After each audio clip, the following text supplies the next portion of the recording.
Well, it's quite a bit smaller a bike. It's almost the same in length as the R60, but with that 10-gallon tank on the R60, it sort of looks a lot bigger. And there you go. We've got the engine together. The barrel's on, the cylinder head's on, the rocker box is on, the push rods are lifting the valves. And the timing was set perfectly before, or close to perfect before, so once we get the engine in today, we'll have an engine, then we'll finish mounting the underlying oil tank to the VGP cover here. We have to mount it. We found our mount here, so we'll go for that. Put that on. We already have one on there. Made a 3D printed buffer here to hold the tank in place and prevent it from vibrating too much. We're going to make one for here as well, right under this curve, which usually gets chipped, it seems, by some people. Got to make sure our Kickstarter clears the VGP cover when it's attached. That's one thing I'm not sure about yet. We've got our battery eliminator regulator there, so we're not going British. We are going negative ground, and that's heat sunk there. So a little bit of cleaning up to do.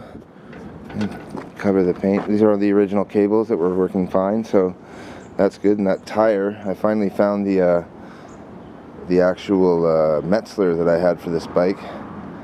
So I might not get time to peel that tire and put the Metzler on just for test riding. I'm not going to insure it right away. So we've got our wires coming to the headlight power, negative, and we'll have another 2 wires so that we can hook up the tachometer. We're going to insulate these wires here and coat them in a shrink wrap all the way so that's a much more durable exit from the device itself.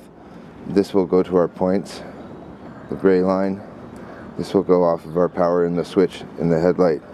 We have a 3-position switch here for headlight and high beam, or we could attach this one and use this as a high beam there.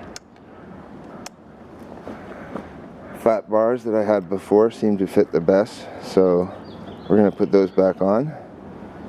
And we haven't spent really any money on parts. We've just cleaned up the parts that we had.